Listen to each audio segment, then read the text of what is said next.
ಸಾಮಾನ್ಯ ಜನರ ನಂಬಿಕೆಗಳ ಮೇಲೆ ಆಕ್ರಮಣ ಮಾಡುವ ರೀತಿ ಇದೆ.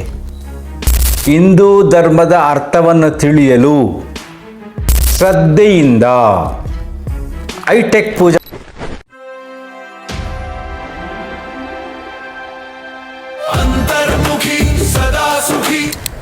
ನಮಸ್ಕಾರ ಸ್ನೇಹಿತರೆ. ಈಗ ನಾವು ಮಾಧ್ಯಮ ಟಿ ವಿಗಳನ್ನು ನೋಡ್ತಾ ಹೋದರೆ ಸಾಮಾನ್ಯ ಜನರ ನಂಬಿಕೆಗಳ ಮೇಲೆ ಆಕ್ರಮಣ ಮಾಡುವ ರೀತಿ ಇದೆ. ತುಂಬ ಜನರು ಭಗವಂತನನ್ನು ನಂಬಿದ್ದಾರೆ. ಯಾವುದೇ ದೇವಸ್ಥಾನಕ್ಕೆ ಹೋಗಿ ರಶ್ ಇರುತ್ತೆ. ಈಗ ಜನರ ನಂಬಿಕೆಗಳನ್ನು ಉಳಿಸಲು ಇದು ತುಂಬ ಮುಖ್ಯ, ನೆನ್ಪಿಟ್ಕೊಳ್ಳಿ. ಜನರ ನಂಬಿಕೆಗಳನ್ನು ಉಳಿಸಲು, ಹಿಂದೂ ಧರ್ಮದ ಅರ್ಥವನ್ನು ತಿಳಿಯಲು ಡಿ.ಕೆ. ಶಿವಕುಮಾರ್ ಅವರನ್ನು ಮುಖ್ಯಮಂತ್ರಿ ಮಾಡಲೇಬೇಕು.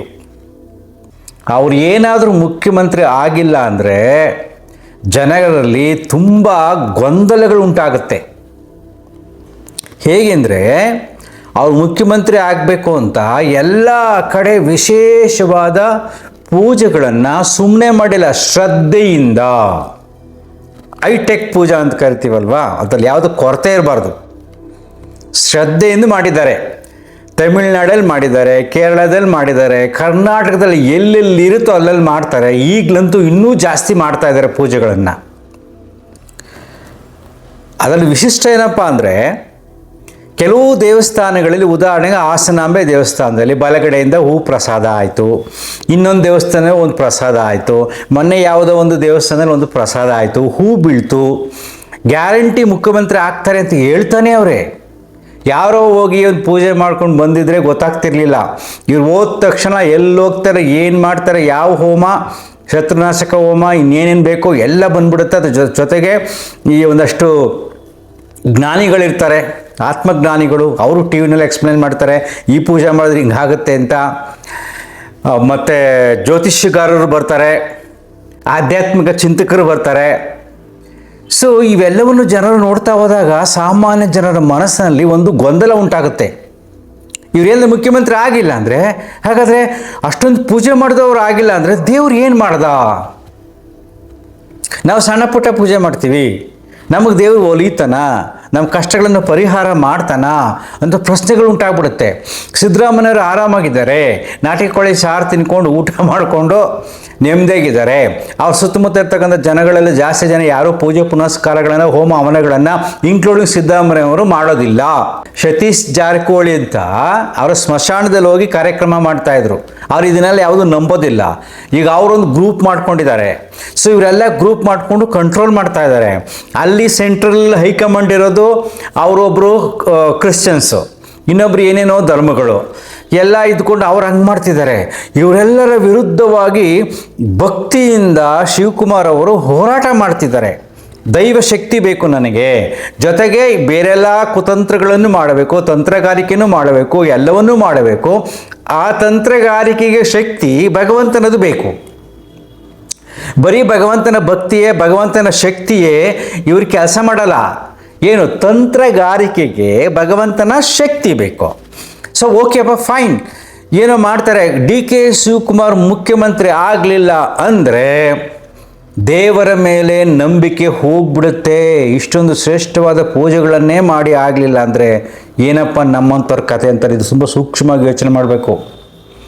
ಸೊ ಈ ವಿಡಿಯೋ ಮುಖಾಂತರ ನಾನಪ್ಪ ಏನು ಹೇಳೋದು ಅಂದರೆ, ಭಗವಂತ ನಿಮ್ಮ ಪ್ರಾರ್ಥನೆಗೆ, ನೀವು ಮಾಡುವ ಪೂಜೆಗಳಿಗೆ ಒಲಿಯುವುದಿಲ್ಲ.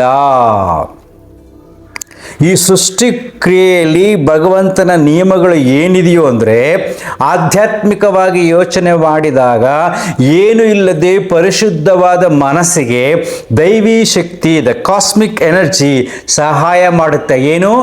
ಏನೂ ಇಲ್ಲದ ನಿಷ್ಕಲ್ಮಶ ಮನಸ್ಸಿನಲ್ಲಿ ಶ್ರದ್ಧೆಯಿಂದ, ಯಾರಿಗೂ ಮೋಸ, ವಂಚನೆ, ದ್ರೋಹ ಏನೂ ಮಾಡದಿರತಕ್ಕಂಥ ಮನಸ್ಸಿನ ಪ್ರಾರ್ಥನೆಗೆ ದೈವಿ ಶಕ್ತಿ, ಅದೇನು ಅಗೋಚರವಾದ ಒಂದು ಶಕ್ತಿ ಎಂದು ಹೇಳ್ತೀವಲ್ವಾ, ಆ ಶಕ್ತಿ ಸಹಾಯ ಮಾಡುತ್ತೆ.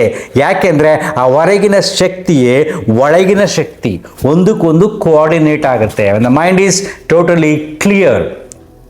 It's link with a cosmic energy ಅಂತ ಕರಿತೀವಿ ನಾವು. ಮನಸ್ಸು ಸ್ವಚ್ಛವಾಗಿದ್ದಾಗ ಕಾಸ್ಮಿಕ್ ಎನರ್ಜಿಗೆ ಕನೆಕ್ಷನ್ ಆಗುತ್ತೆ. ಸೊ ಇದಕ್ಕೆ ಯಾವುದೇ ರೂಲ್ಸ್ ಆ್ಯಂಡ್ ರೆಗ್ಯುಲೇಷನ್ಸ್ ಇಲ್ಲ. ಹಿಂಗೆ ಮಾಡಿದ್ರೆ ಇದು ಹಿಂಗೆ ಬರುತ್ತೆ ಕಾಸ್ಮಿಕ್ ಎನರ್ಜಿ, ಹಿಂಗೆ ಮಾಡಿದ್ರೆ ಹಿಂಗೆ ಬರುತ್ತೆ ಅಂತಲ್ಲ. ವೆರಿ ಸಿಂಪಲ್, ಸರಳವಾಗಿ ಸಹಜವಾಗಿ ಸ್ವಚ್ಛ ಮನಸ್ಸು ಸಾಕು.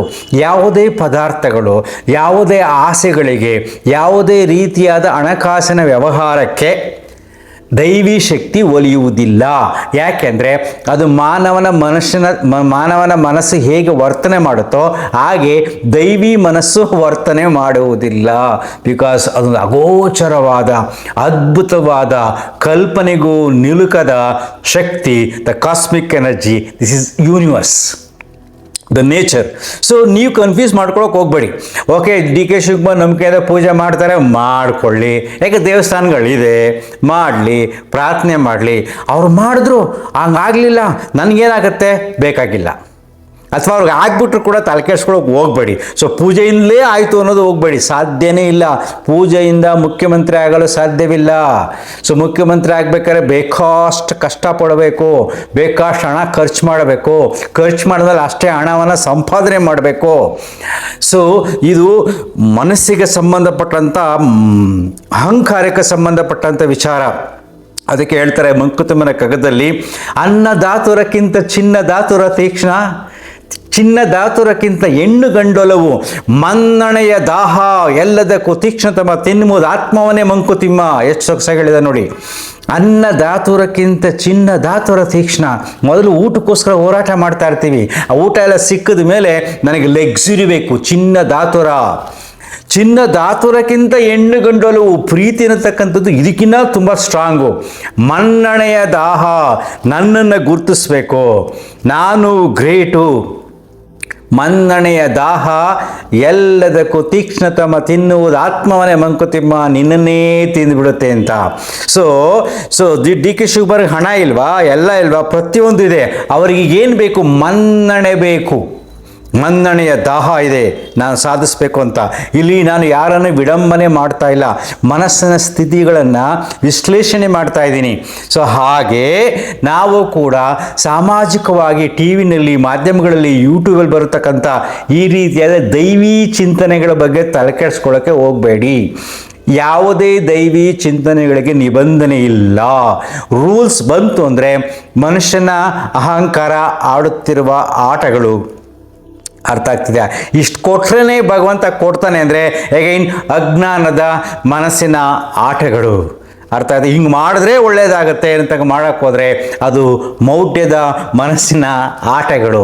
ಸೊ ಎಲ್ಲದರಿಂದ ಮುಕ್ತರಾಗಿ, ಇದನ್ನು ಮುಕ್ತ ಮಾಡೋಕ್ಕೋಸ್ಕರನೇ ಹಿಂದಿನ ಕಾಲದಿಂದ ಬಸವಣ್ಣವರು ಎಷ್ಟು ಹೋರಾಟ ಮಾಡಿದ್ರು, ಭಗವಾನ್ ಬುದ್ಧ ಎಷ್ಟು ಹೋರಾಟ ಮಾಡಿದ್ರು.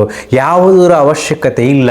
ನಿನ್ನೊಳಗಿರತಕ್ಕಂಥ ಭಗವಂತನನ್ನು ನೋಡು, ಅದೇ ನಿಜವಾದ ಪೂಜೆ ಅನ್ನತಕ್ಕಂಥದ್ದು ನಮ್ಮ ತುಂಬ ವರ್ಷಗಳಿಂದ ಹೇಳಿದ್ದಾರೆ.